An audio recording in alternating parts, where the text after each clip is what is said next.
प्रिय विद्यार्थियों, digital learning classes नानन में आप सबका स्वागत है। पिछले वीडियो में आपने परमीय संख्याओं के बारे में अध्ययन किया था। आज प्रश्नमाला 1.1 का अध्ययन करेंगे, जिसके अंतर्गत पहला प्रश्न है, क्या शून्य एक परमीय संख्या है? क्या इसे आप p बटे q के रूप में लिख सकते हैं, जहां p और q पूर्णांक है और q बराबर शून्य नहीं है? देखिए बच्चों, आपने पढ़ा था कि जिन्हें p बटे q के रूप में व्यक्त किया जाता उन्हें ही परमीय संख्या कहते हैं। मैं आपको यहां हल करके बता रहा हूं।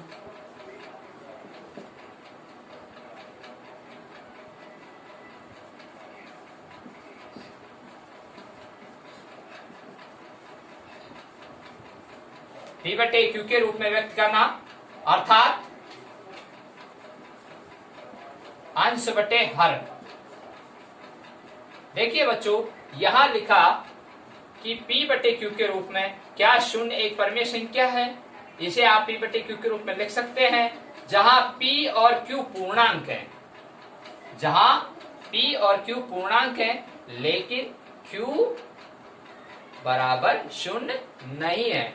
कहने का तात्पर्य यह है कि अंश के स्थान पर शून्य आएगा और हर के स्थान पर शून्य नहीं आएगा। तो देखिए, हम इसको इस तरह से लिख सकते हैं, 0/1। तो ये क्या हो गया बच्चों? परमीय संख्या। अंश बटे हर हो गई।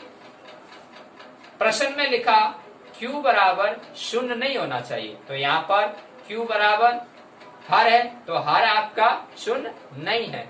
तो आपको समझ में आया होगा। और उदाहरण लेते हैं, 0/3, 0/5।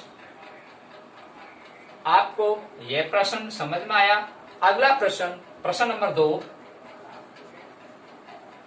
प्रश्न नंबर 2 है, 3 और 4 के मध्य 6 परमीय संख्या ज्ञात करो।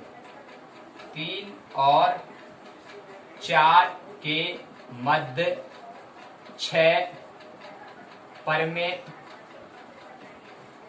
संख्या ज्ञात करो। देखो बच्चों, ऐसे प्रश्न में आपको जब दो परमीय संख्याओं के बीच में जब परमीय संख्या ज्ञात करवाई जाती है, तो वहां पर n+1 के सूत्र के आधार पर ज्ञात कर सकते हैं। अब n+1 क्या है? n+1 यह अंश और हर से गुणा करवाता है। कैसे? n का तात्पर्य है यह संख्याओं से है। यह संख्या कितनी पूछी गई बच्चों? 6। तो आइए हल करते हैं। n+1 बराबर 6 + 1।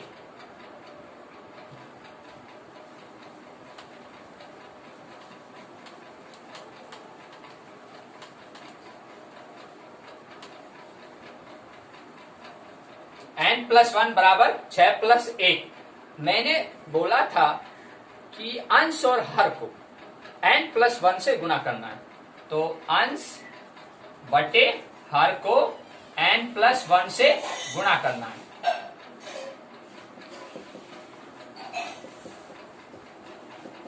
तो यहां बच्चों देखिए, यहां 3 है और 4 है। यहां देखिए, आपको यहां हर के स्थान पर कुछ नहीं लिखा हुआ है, तो ऑटोमेटिक यहां 1 छुपा हुआ है, तो यह 1। तो बच्चों 1 का भाग 3 में देंगे, 3 ही आता है ना। यहां इधर भी वही बात हुई। तो अब बच्चों आपके समझ में आया होगा, अंश और हर मिल गया। ये अंश ये हर, ये अंश ये हर। तो मैंने क्या लिखा? n+1 से गुणा करना अंश और हर को। अब देखिए, 3/1 और 4/1 को n+1 से गुणा करेंगे। अब n का मतलब होता है यह संख्या कितनी है? 6। तो यहां देखिए, n के स्थान पर 6 + 1, तो बराबर कितने हो गए बच्चों? 7। अब यहां अंश और हर को गुणा करना है, 3/1 गुणा 7।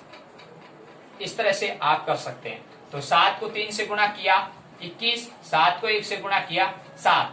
इसी प्रकार से 4/1 गुणा 7/7 बराबर 28/7। अब आप बच्चों कह सकते हैं कि इसके मध्य कितनी संख्या आ गई।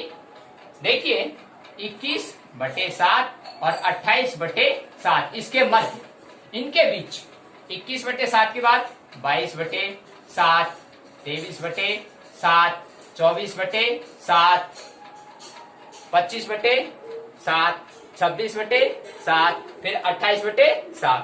इस तरह से आप इसका उत्तर निकाल सकते हैं। आप बच्चों यह प्रश्न समझ में आया होगा, मैं आशा करता हूं।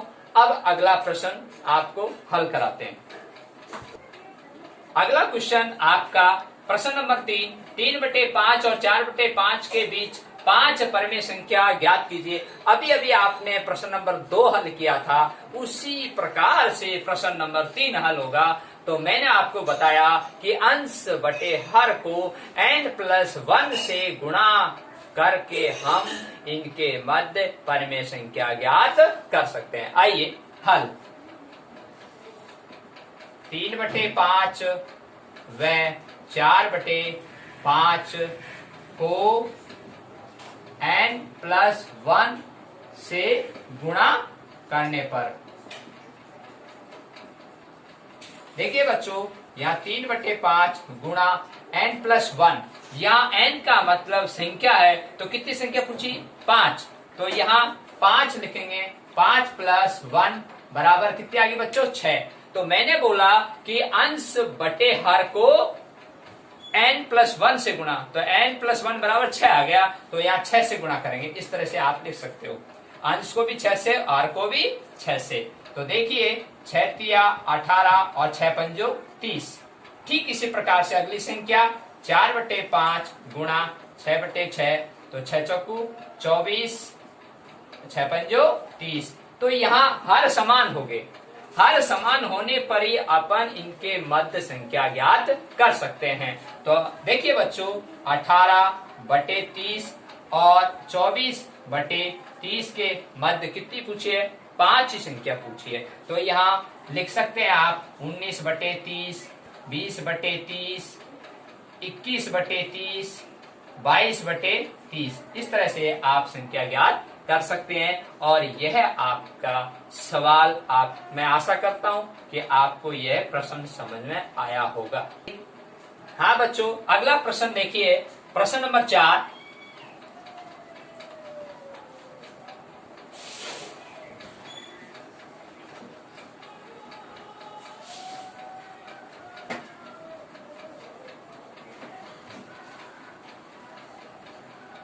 प्रश्न नंबर 4 में क्या है, सत्य और असत्य कथन है। प्रश्न उसके अंतर्गत पहला लिखा हुआ है कि प्रत्येक प्राकृत संख्या पूर्ण संख्या है या नहीं।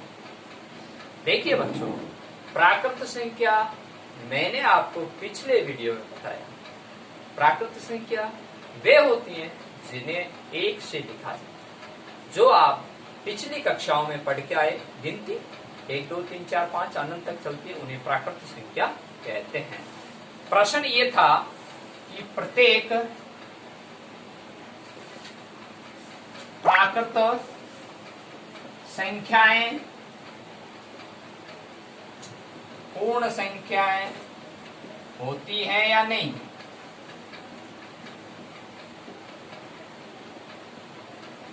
यह कथन सत्य है या असत्य। देखिए प्रत्येक प्राकृत संख्याएं पूर्ण संख्या होती है। जब पूर्ण संख्याओं का जब समुच्चय बनता है 0 से लेकर 1 2 3 4 5 6 7, तो पूर्ण संख्याओं के समुच्चय के अंतर्गत प्राकृत संख्या आती है। तो इसका मतलब प्रत्येक प्राकृत संख्या पूर्ण संख्या होती है।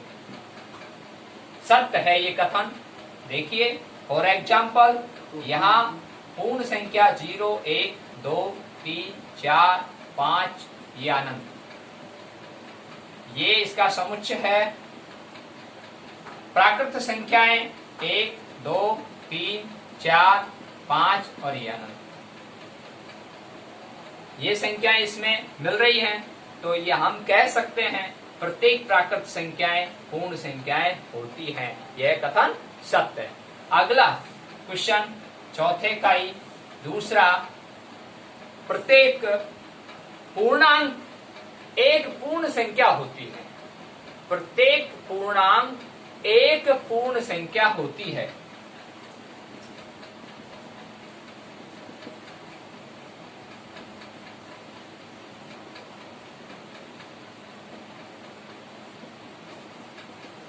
यह कथन सत्य है या असत्य? देखिए बच्चों, यहां प्रत्येक पूर्णांक एक पूर्ण संख्या होती है। हमने पिछले अध्याय में, पिछले पार्ट में पढ़ा था कि प्रत्येक पूर्णांक क्या होते हैं? जो धनात्मक और ऋणात्मक लिखे जाते हैं। लेकिन पूर्ण संख्याएं कभी भी ऋणात्मक नहीं होती है। तो आपको जब इनकी परिभाषाएं याद हैं तो आप कह सकते हैं प्रत्येक पूर्णांक एक पूर्ण संख्या होती है या नहीं। असत्य कथन नहीं होती। अगला क्वेश्चन, प्रत्येक परिमेय संख्या